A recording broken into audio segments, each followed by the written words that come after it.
এতিয়া মিয়াবোৰ যাওক সাক্ষী আৰু ভাষ্য দিবলৈ। যাবনে নাযায়? আন্দোলন কৰিবলৈ চান্স বিচাৰি থকা কংগ্ৰেছবোৰ যাওক। কাঞ্চনজংঘাৰ মহিলা 5 গৰাকী যাওক। চুমা কাইটি যাওক। চান্দ ককাইক যাওক। হীৰেণ গোহাঁয়ে কৈছিল নহয় গৌৰৱ গগৈ জুবিনৰ সৈতে আঁৰৰ মানুহ বুলি। গোহাঁয়ো যাওক ভাষ্য দিবলৈ। যাবনে নাযায়? জুবিনদাৰ ন্যায়ত ৰেচন চাউল, দালি, মিঠাতেল আৰু অৰুণোদয় টকা ত্যাগ কৰি দিয়া মিৰাণীবোৰ জাজৰ সন্মুখলৈ গৈ সিদ্ধাৰ্থ, শ্যাম কানু, অমৃত প্ৰভা, সন্দীপন আৰু শেখৰৰ বিৰুদ্ধে সাক্ষী দিয়কগৈ যাওক।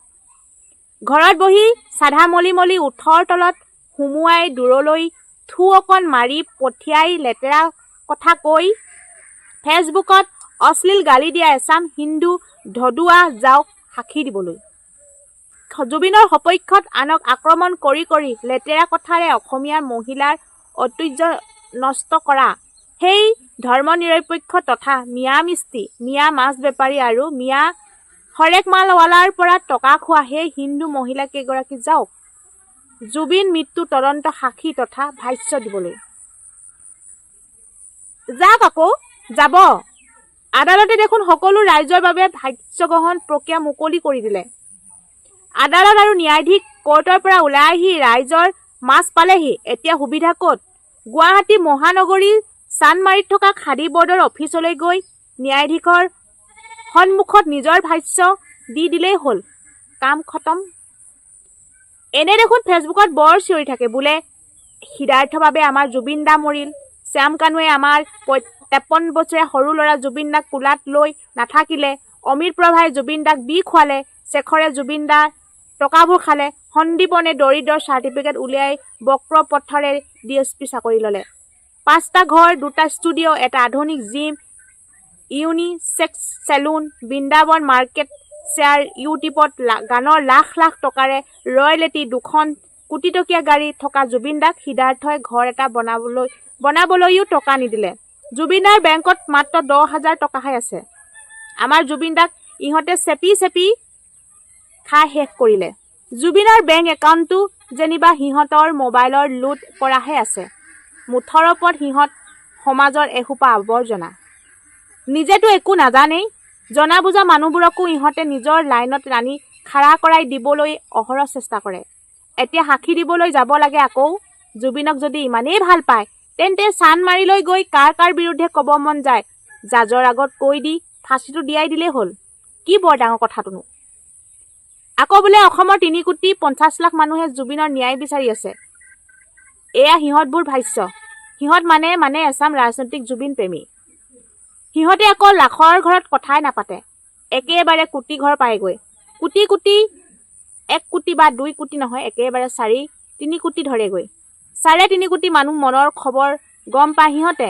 বাৰু সিহঁতৰ কথা ধৰি ললো যে 3.5 কোটি মানুহে জুবিনৰ ন্যায়ৰ বাবে লাগি আছে, সিহঁতৰটোৱে হয় বাৰু। এতিয়া সিহঁতে কোৱা 3.5 কোটি মানুহে চানমাৰিত বহা ন্যায়াধীশ সুমিত্ৰ শইকীয়াৰ সন্মুখত গৈ শ্যাম কানু, সিদ্ধাৰ্থ, শেখৰ, অমৃত প্ৰভা, সন্দীপনে জুবিনক হত্যা কৰিলে এই বুলি একমত সাক্ষী দিলে। জাজে শ্যাম কানু, শেখৰ, অমৃত প্ৰভা, সিদ্ধাৰ্থ আৰু সন্দীপনক ফাঁচী নিদি পাৰিব, দিবই লাগিব। জাজ বাধ্য হৈ যাব পেন ভাঙিবলৈ। ন্যায়াধীশে নিজৰ পেন ভাঙি পেলাব লাগিব। চাওচোন কেনেকৈ নভঙাকৈ থাকে। 3.5 কোটি মানুহৰ একমত সাক্ষী তথা ভাষ্য ধেমালি পাইছে। পিছে এই 3.5 কোটি মানুহৰ পৰা মোক মাইনাছ কৰি দিব লাগিব, কাৰণ মই সিদ্ধাৰ্থ, শ্যাম কানু, শেখৰ, অমৃত প্ৰভা আৰু সন্দীপনৰ বিৰুদ্ধে সাক্ষী নিদিওঁ। মই যাব লাগিলে বেলেগ বিৰুদ্ধেহে মোৰ অমূল্য ভাষ্য দিম, যি এতিয়ালৈকে মহান হৈ আছে। ঠিক তেনেদৰে শেখৰ, সন্দীপন, শ্যাম কানু, সিদ্ধাৰ্থ আৰু অমৃত প্ৰভাৰ পৰিয়াল বা বন্ধু বান্ধৱো সকলো বাদ দিলে 3.5 কোটি গন্তি কৰিব লাগিব, কাৰণ সিহঁতৰ পৰিয়ালৰ মানুহবোৰ এই 3.5 কোটিত সোমাই আছে। ই শ্যাম কানুদাৰ বিৰুদ্ধে ক'ব নোৱাৰি দেই। জেল নহলে ওলাই আহি আকৌ ফেষ্টিভেল পাতিব, ফৰেণ্টত পাতিব। তেতিয়া আমাৰ যদি নামাতে আমি লোকৰ টকাত বিদেশ কেনেকৈ ফুৰিম, 5 ষ্টাৰ হোটেল থাকিম কেনেকৈ? ফৰেন ট্ৰিপ কমটি কথা নেকি? নাই দেই, জুবিন দাক ভাল পাওঁ যদিও মৰাজনতো গ'লেই, এতিয়া নিজৰ কথাও ভাবিব লাগিব।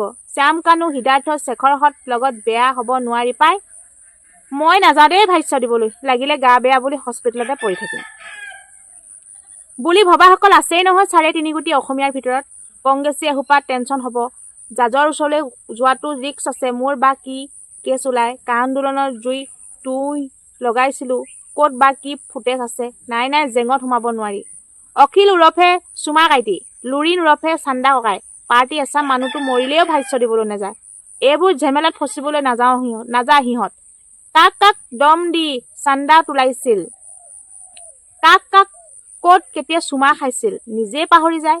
এতিয়া জুবিনক হৈ ভাষ্য দিবলৈ গৈ বাটৰ কচু গাত ঘঁহি ল'ব সিহঁতে। ক'ত বা কি আছে, ৰেজিষ্টাৰ হৈ আছে। পুলিচ দেখিলেই পলোৱাবোৰ, শাস্তি ৰায়দান কৰিব পৰা ক্ষমতা থকা জাজৰ ওচৰলৈ যাব ন'ৱেৰ। বাকী ফেচবুকত লেতেৰা গালি দিয়া সোপাটো ঘৰৰ পৰা ওলাবলৈ ভাড়াই নাই। টমটমৰ ভাড়া 10 টকাও কাৰোবাক খুজিব লাগিব। গতিকে গছৰ তল, বাঁহৰ তল, বিচনাৰ পৰা, চোতাল, পুখুৰীৰ পৰা, কলৰ পাৰৰ, কুঁৱাৰ পাৰৰ ঘৰত বহি গালি দি থকা বাদে সিহঁতৰ কোনো কাম নাই। আৰু এই অপৰাধী জাত মিয়াবোৰ, সিহঁত ন্যায়াধীশ বুলিয়ে 1000 মিটাৰ দূৰতে থাকে। ৰ'ব, বাংলাদেশীবোৰ পুলিচে টানি নিনিয়ালৈকে জাজৰ ওচৰলৈ মৰিলেও নাযায়। বিদেশী বুলি যদি জেলত ভৰাই থয় তেতিয়া কি হ'ব? কোনে ৰিক্স ল'ব? কাগজ পাছত, তথ্য পাছত, ভোটাৰ কাৰ্ড পাছত, Aadhaar card, pan card, ration card, job card, BPL card, Ayushman card, সেইবোৰ চব পাছত, জিভাখনেহে আগত। এই জিভাখনে বৰ বেয়াকৈ গাদ্দাৰি কৰি দিয়ে না মিয়া চবক। জিভাৰে ওলাই পৰে যে মিয়া মখা তেনেই বাংলাদেশী, মুখ মেলিলেই প্ৰমাণ হৈ যায় যে সিহঁত বাংলাদেশী। গোটেই সোপা মিয়াই বাংলাদেশী। কোনোবা দুদিনৰ আগত অহা বাংলাদেশী আৰু কোনোবা দুদিনৰ পাছত অহা বাংলাদেশী, মুঠৰ ওপৰত মিয়া মানেই বাংলাদেশী। দুদিনৰ কেলেংকাৰীত জড়িত এই সোপা বাংলাদেশী জুবিনৰ হৈ ভাষ্য দিবলৈ ন্যায়াধীশ সন্মুখলৈ যাব। হৈছে আৰু গ'লে কংগ্ৰেছ, AIUDF, মিয়া আৰু চিলেটীয়া বিধায়কবোৰ আৰু USTMৰ পানীকান্ত হক নামৰ চিলেটীয়াজন পাহাৰ কাটি গুৱাহাটীক ডুবোৱা যাব পাৰে। তথাপিও সন্দেহ আছে। AIDFৰ পাকিস্তানী এজেণ্ট আমিনুল ইছলামটো আজি 6 মাহ হ'ল জেলৰ পৰা ওলোৱা নাই। গতিকে AIDFৰ বাকী থকা বিধায়কবোৰ যে ভাষ্য দিবলৈ যাব, মোৰ ডাউট আছে। বাকী কোনো নাযায়। মিয়া সোপা মানুহক উচতাই জোল খোৱাৰ পাৰ্গত খুব উঠাই দিব। সিহঁতৰ উচতনিত হিন্দু গুচি যাব, সিহঁতো লগতে যাব। গৈ জাজৰ কোঠা দুৱাৰৰ সন্মুখত পাই ডিঙিবোৰ দীঘলকৈ মেলি দি জাজৰজনক দূৰৰ পৰা চাব। তাৰ পাছত আমাৰ হিন্দুকেইটা তাতে এৰি চান্স বিচাৰি ফুটুংকৈ পলাব। ইমান আচৰিত সিহঁত। মিয়াৰ দৰে স্বাৰ্থপৰ মানুহ নাই। গতিকে জুবিনৰ ন্যায় বিচৰা মিয়াকেইটা জাজৰ ওচৰত গৈ নিজৰ ভাষ্য দি ন্যায় বিচৰাত নাই। বাকী থাকিল সাধাৰণ মানুহসকল। কাৰ কি দৰকাৰ সময় নষ্ট কৰি আনৰ বাবে যুঁজিবলৈ? নিৰ্দিষ্ট কেইটামানৰ বাদে আন কোনো নাযায়। সৰু কলেজীয়া ছাত্ৰ-ছাত্ৰীসকলৰ কথা নকওঁ, তেওঁলোকৰ বয়স হিচাপে অতি আৱেগিক। কিন্তু জুবিনৰ লগত ঘনিষ্ঠ মাক দেউতাকৰ বাদে আন কোনো সাধাৰণ সচেতন মানুহৰ ঘৰত কোনো সন্তানে এইবোৰ নেদেখা কথাত ভাষ্য দিবলৈ মৰি গ'লেও নাযায়। কাৰণ কেছ মামলা বৰ বেয়া বস্তু। এবাৰ কেছ ৰায়দান দি সমাপ্ত হ'লেও বহু বছৰ পাছত একেটা কেছ আকৌ মুকলি হ'ব পাৰে, ৰিঅপেন হ'ব পাৰে কেছটো। তেতিয়া এজনকৈ আকৌ সকলোৱে আইনে বিচাৰিব। গতিকে জনা বুজা মানুহ আনৰ কেছত ফচিবলৈ নাযায়। বহু কথা আহি পৰে, সময় বাগৰি যাব, ৰেকৰ্ড থাকি যাব। নাতি পুতে আনৰ পৰা মিছাকৈ শুনিব লাগিব। ইয়াৰ বাপেক অমুকৰ মাকে, ইয়াৰ ককাকে, তাৰ মাকে কোৰ্ট কাছাৰীতে টাইম পাৰ কৰিছিল, মাহে মাহে কোৰ্টলৈ অহা যোৱা। কি বা কেছত ফচিছিল নেজানো আৰু দেই। হ'ব কিবা কেলেংকাৰী। ইফালে আচল কথা ভাষ্য প্ৰদানহে আছিল, সেইটো কিন্তু বহু মানুহে পাহৰি যাব। কোৰ্টলৈ অহা যোৱা কৰাটোৱে মনত ৰাখিব। মানুহ তেনেকুৱাই, ভালটো মনত নৰয়, বেয়াটো খুচৰি উলিয়াই থাকে। এইটো একাংশ মানুহৰ স্বভাৱ। গতিকে হাতে সুতৰ মিলি কথা শূন্যত যুদ্ধ কৰা মানুহবোৰ এতিয়া জুবিনৰ মৃত্যু গইনা লৈ ৰাস্তাৰ জ্বলোৱা ধান্দা কৰি আছে। চান্স পালে জ্বলাব। লগত বাংলাদেশী মিয়াসোপা লৈছে। মিয়াসোপাক আৰু কি লাগে? কংগ্ৰেছ চৰকাৰক আনি শাসনত বহুৱাই অসমত পুনৰ চৰকাৰী মাটি দখল কৰিবলৈ, হিন্দু গাঁওবোৰ দখল কৰিবলৈ, টকা দি চৰকাৰী চাকৰি কিনিবলৈ সুবিধা দিয়া চৰকাৰ এখনহে লাগে। কংগ্ৰেছেতো সেইবোৰ সুবিধা দিয়াত 1 নম্বৰ। গতিকে কংগ্ৰেছক শাসন বহুৱাব পাৰিলে মিয়াৰ ৰাজত্ব আৰম্ভ হৈ যাব। গতিকে মিয়াবোৰ ৰাস্তা জ্বলোৱা পৰিকল্পনাত পাৰ্গত হৈ পৰিছে। আমি সেইবোৰ হ'বলৈ নিদিয়াৰ বাবে সাধাৰণ ৰাইজক সজাগ কৰাৰ স্বাৰ্থত কাম কৰি আহিছে। সেইবাবে আমাক মিয়া আৰু কংগ্ৰেছী লুইনী অখিলী অজিতি সোপাই কুকুৰে কাঁইট নোখোৱাৰ দৰে ভাষাৰে অশ্ৰাব্য গালি পাৰি থাকে। পাৰি থাকক, মই কেয়াৰেই নকৰোঁ তহঁতলৈ। চাৰা অসম ঘূৰি ফুৰো, ধৰ আকৌ বাটক মাৰি ধৰ, মাৰ ধৰ, নামাৰ কিয়, দম নাই। আজি নলবাৰীত আছো, নলবাৰী ঘপ্ৰাপাৰত আহ মাৰিবি। কাইলৈ শিৱসাগৰত যাম, শিৱসাগৰ টাউনত থাকিম দিনটো, তাতে ধৰি মাৰ। কালি দিনটো মঙলদৈত আছিলো, নামাৰিলি কিয়, দম আছে। ঘৰত সোমাই অশ্লীল গালি দি লাভ নাই। মই ঘৰত সোমাই বহি থাকি নিলিখোঁ। মাহটো 25টা দিনেই মই বাহিৰত থাকোঁ, অসমৰ বিভিন্ন ঠাইত। এতিয়া কৈ থলো, অহা ৰবিবাৰে মই চিপাঝাৰত থাকিম। মোক মাৰিবলৈ কাৰ কাৰ ইচ্ছা আছে আহিবি। এসপ্তাহ আগতে খবৰ দিছো, তৈয়াৰ হ'ব লাগিব নহয় তহঁতত। মাৰিম বুলি কমেণ্ট কৰি থাকি লাভ নাই, দম আছে যদি মাৰি দেখুওৱা। সিহঁতক ন্যায় লাগে, 10 দিনত ন্যায় লাগে। ইমান লৰালৰি কিহৰ? কিয় 10 দিনত ন্যায় লাগে? যাতে 10 দিনীয়া লৰালৰি ৰায়দানত মেইন দোষী হাৰি যাব পাৰে, তাৰ বাবে 10 দিনত ন্যায় লাগে। চালাকি আমি চব বুজি পাওঁ। ফেচবুকত একটি হেছটেগ লগালেও লাভ নাই, হেছটেগে ন্যায় দিব নোৱাৰে, ন্যায় আদালতে দিব। মোৰ মনে বাৰে বাৰে এটাই কথা কৈ আছে যে মেইন দোষী এতিয়াও বাহিৰত। মই যদি ভাষ্য দিব লগা হয় তেতিয়াও জাজৰ সন্মুখত এই কথা কম আৰু কিয় কৈছো তাৰো ব্যাখ্যা কৰিম, তাকো শক্তিশালী যুক্তিৰে। লগতে শ্যাম কানু, সিদ্ধাৰ্থ শেখৰ, সন্দীপন আৰু অমৃত প্ৰধান মোৰ দৃষ্টিত কেনেকৈ নিৰ্দোষী, মই তাৰ ব্যাখ্যাও জাজৰ সন্মুখত উচ্চ যুক্তিৰে দাঙি ধৰি সেই নিৰপৰাধী ব্যক্তিকেইজনক মুক্তি দিয়াত মোৰ সহযোগিতা আগবঢ়াম। মই নিজেই কেতিয়াও ভাষ্য দিবলৈ নাযাওঁ, মোৰ প্ৰয়োজন নাই। কিন্তু SITয়ে মাতিলে নিশ্চয় যাম, কোৰ্টে মাতিলে নিশ্চয় যাম, কাৰণ আইনক সহায় কৰাটো মোৰ সামাজিক দায়িত্ব। নিজে উপদেশি কেতিয়াও নাযাওঁ, নহলে এচামে কব যে এওঁ হিংসাতে আমুকৰ বিৰুদ্ধে ভাষ্য দিলে, গতিকে নমতালৈকে কেতিয়াও নাযাওঁ। কাৰণ মই জুবিনৰ ন্যায় 10 দিনত লাগে বুলি আন্দোলন কৰা নাছিলো। মই জুবিনৰ ন্যায়ৰ বাবে আদালতৰ ওপৰত ভৰসা কৰা মানুহ। মোৰ প্ৰবন্ধবোৰ অশ্লীল কমেণ্ট দিয়া ভুৱা জুবিন প্ৰেমীবোৰলৈ প্ৰত্যাহ্বান। শিখা শৰ্মাক গালি দি লাভ নাই। ইমানেই যদি জুবিনক ভাল পায় তেন্তে যা, ন্যায়াধীশ সৌমিত্ৰ শইকীয়াৰ আগত কগৈ তহঁতৰ নিজৰ ভাষ্য, যা পাৰিবি, কৰি দেখুওৱা যা।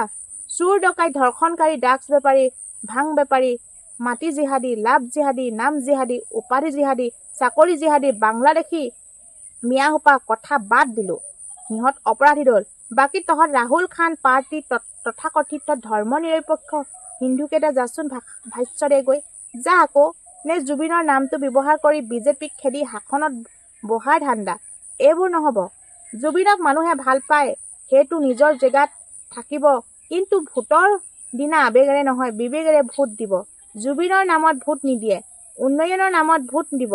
আকাশৰ চাং পতা কামবোৰ বাদ দে, আলাসৰ লাৰুৱে পেট নভৰে, আতুম টোকাৰি বজাই লাভ নাই। ৰাইজ আজি ডাৱৰীয়া নহয়, দেখো নাটকৰ ঘৰ নহয়। কংগ্ৰেছ ৰজা থাকোতে ৰাইজৰ দৰিদ্ৰ প্ৰজা আছিল। বিজেপিৰ দিনত ৰাইজ আজি ৰজা আৰু ৰজা আজি ৰাইজৰ সেৱক। এয়াই কংগ্ৰেছ বিজেপিৰ পাৰ্থক্য। এই বিৰাট পাৰ্থক্যৰ বাবে গৰিষ্ঠ সংখ্যক ৰাইজ আৰু বিজেপি পক্ষৰ জুবিনৰ কথা এই পক্ষ শূন্য কৰি দিব নোৱাৰে, কাৰণ কাণ আৰু পেটৰ মাজত বিৰাট ব্যৱধান। ফেচবুক পোষ্ট লিখিছে শিখা শৰ্মাই। আৰু শিখা শৰ্মাই প্ৰতিটো ফেচবুক পোষ্ট কেনেকৈ লিখিছে, কিয় লিখিছে, সেইটো শিখা শৰ্মাই জানিব। মই ফেচবুক পোষ্টটো আপোনালোকৰ মাজত পঢ়ি শুনালো, কমেণ্ট কৰিব। আৰু শিখা শৰ্মাক আপোনালোকে কি বুলি ক'ব, মই আৰু একো নকওঁ, কাৰণ শিখা শৰ্মাই নিজে লিখা ফেচবুক যিটো পোষ্ট, এইটো আপোনালোকে চাব পাৰে। শিখা শৰ্মা ফেচবুক পোষ্ট, মই বিশেষকৈ ফেচবুক পোষ্টটো পঢ়িয়ে শুনিছোঁ। কমেণ্ট কৰা দায়িত্ব আপোনালোকৰ, আৰু কমেণ্ট কৰি জনাব। জাষ্টিছ ফৰ জুবিন দা, জয় জুবিন দা।